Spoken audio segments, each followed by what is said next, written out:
वैसे मैं पटना में हूँ और हिंदी पट्टी जिसको काऊ बेल्ट बोलते हैं वहाँ डीवीसी दाल भात चोखा बहुत फेमस है। पटना में मैं रहा भी हूँ, दाल चावल बहुत खाया है, स्टूडेंट लाइफ में बहुत खाया है। पूरा इलाहाबाद, कानपुर और ये सब आईएएस बनते हैं, यूपीएससी क्वालिफाई करते हैं। और जहाँ मैं अभी बैठा हूँ ये पटना का राजनीतिक गलियारा है। यहाँ बहुत लोग खाना खा के आपको विधायक बनते हुए दिखेंगे।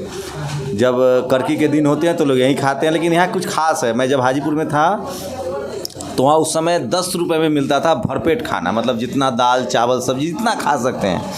अभी पटना में एक जगह है जहाँ 70 रुपये में भरपेट है ना। विधायक जी है मेरे साथ मखदूमपुर के, सतीश जी। कितने में खाना खाते हैं आप लोग यहाँ? हम 70 रुपये में हम लोग खाते हैं, और जब संघर्ष का लाइफ था तब भी खाते थे, अब विधायक बन गए हैं तब भी खाते हैं। तो दिखाते हैं आपको, रुकिए। मैं भी खाने वाला हूँ। तो ये इसको बोलते हैं, ये सब्जी है, ये चावल है, दाल है, और ये क्या है, पापड़, भुजिया, आलू का भुजिया है, मिर्च है और चटनी है। चटनी बहुत टेस्टी है। किस चीज़ की चटनी है ये? बादाम का, चना का, मिर्चा का चटनी है। देखिए मैं अपने लिए भी मंगवाने वाला हूँ, और ये इसलिए दिखा रहा हूँ कि इस देश में खाना जो है ना, जो लाखों रुपए कमाते हैं वो भी, उनको भी यही पेट भरता है, और जो 10,000 रुपये कमाते हैं उनको भी भरता है। जब महंगाई बढ़ती है ना तो जो गरीब लाचार लोग हैं उनकी मुश्किलें बढ़ती है। खैर, जायका मैं खाऊंगा तब बताऊंगा। मेरे मुंह में पानी तो आ रहा है दाल चावल डीवीसी देख के, दाल भात चोखा। तो ये खाना है, ये पूरे काऊ बेल्ट में, खासकर हिंदी पट्टी में, जो पूरा जो ईस्टर्न इंडिया, पूर्वांचल भारत है, यूपी बिहार, बहुत फेमस होता है। और पटना में दाल भात चोखा, कानपुर इलाहाबाद में जाएंगे, लखनऊ में बहुत फेमस है। और 70 रुपये थोड़ा महंगा तो है पटना के लिहाज से। अभी मैं पटना में पीएमसीएच के सामने खा रहा था, वहाँ 25 रुपये में दाल चावल चोखा भुजिया खिला रहे थे। तो उस लिहाज से, चूँकि यहाँ विधानसभा है और सचिवालय है, और आपको पता है ये किसी एमएलसी जो मेंबर ऑफ मतलब कोई विधायक का ही, ये विधायक जी का ही? हाँ, राजनीतिक गलियारे का ही होटल है ये। आ गया है, देखिए ये आ गया है। हमने थोड़ा सा रोटी मंगवाया है पहले, और उसके बाद हम इसको ट्राई करेंगे दाल चावल। दाल तो सरकारी दाल है, दाल के लिए तो मैं नहीं बोलूँगा, दाल सरकारी जैसा लग रहा है। स्वाद कैसा है बताऊँगा, लेकिन 70 रुपये में भरपेट मतलब ठीक है। आइए पहले खा के दिखाते हैं। तो देखिए ये दाल है, दाल तो सरकारी है। इसको सरकारी दाल पता है हम लोग क्यों कहते हैं? जो योजनाएं आती है ना उसमें इसी तरह की मिलावट होती है। और जेल में भी हम लोग जाते हैं तो ऐसा ही दाल मिलता है, और हम जेल में तो दाल ढूंढते रहते हैं तो उसमें दाल भी है कि नहीं है। तो ये वो दिन याद आ गया जब हम लोग खेतों में मजदूरी किया करते थे। तो इस उम्मीद में दिन भर खेत में गन्ने का गेरी गिराते थे कि शाम में जमींदार साहब दाल रोटी और चावल सब्जी खिलाएंगे।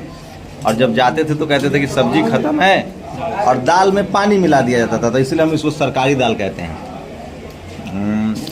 दाल में पानी नहीं मिलाएंगे नहीं रहने दो। हाँ, तो ये सरकारी दाल है। सब्जी बता रहे हैं आपको, आलू दम बोलते हैं इसको ऐसे अमूमन, आलू टमाटर, पता नहीं प्याज नहीं होगा। प्याज तो डालते हैं कहाँ? प्याज दे नहीं रहे। प्याज दे देंगे सर, बताइए। तो 50 रुपये किलो प्याज है। टमाटर कैसे भैया आजकल? हम नहीं लाते हैं सर, हम नहीं लाते हैं। तो महंगाई चरम पर है। प्याज 50 रुपये के आसपास है, दिल्ली में 60 रुपये, टमाटर दिल्ली में 100 रुपये है। तो ये गायब है, सब्जी में प्याज नहीं है। प्याज की कमी नहीं है, होगा तो कमी नहीं है। और महंगाई है। ये आलू का भरता है, इसमें से भी प्याज गायब है, क्योंकि आलू का भरता जो बनता है उसमें प्याज और मिर्च का मिश्रण होता है। ये देखिए, कहें तो ले आए भाई साहब, नुकसान हो जाएगा इनका आज। तो लबलू अब ये है कि ये दाल भात चोखा है, एक जायका एक तरह का। और बिहार में बड़ा फेमस है। मेरी कोशिश होती है कि जो भी खाऊं आपको दिखाऊं। मेरी ज़िंदगी इसी तरह से कटती रहती है, तमाम शहरों में जाता रहता हूं। तो ये देखिए, पहले मैंने रोटी खा के दिखाया था, अब मैं चावल खा रहा हूँ। चावल दाल सब्जी है। तो अब मैं पहले मैंने रोटी खाई थी। ये देखिए, ये चोखा है, या चावल है, भुजिया है, सलाद है, और ये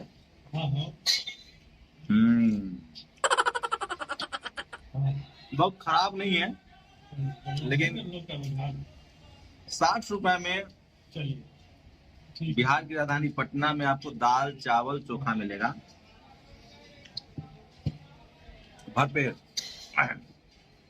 महंगाई तो बढ़ गई है, चावल के रेट लगभग बढ़ गए हैं, प्याज भी वही रेट है जो दिल्ली में है, टमाटर भी वही रेट है जो दिल्ली में है। पटना के लिहाज से बहुत सस्ता नहीं है लेकिन ठीक है। तो अभी भी देश के कई हिस्सों में खाना, इस पहले कोलकाता को फेमस था सस्ता खाना के लिए, पटना में भी खाना 10 से 15 रुपए हुए, 25 रुपए हुए, अब 60 रुपए हो गए हैं। तो आप कल्पना कर सकते हैं कि दिल्ली में कैसे गुजारा होता होगा लोगों को। फूड इंडिया देखते रहिए और अपनी प्रतिक्रिया जरूर दीजिए। शुक्रिया।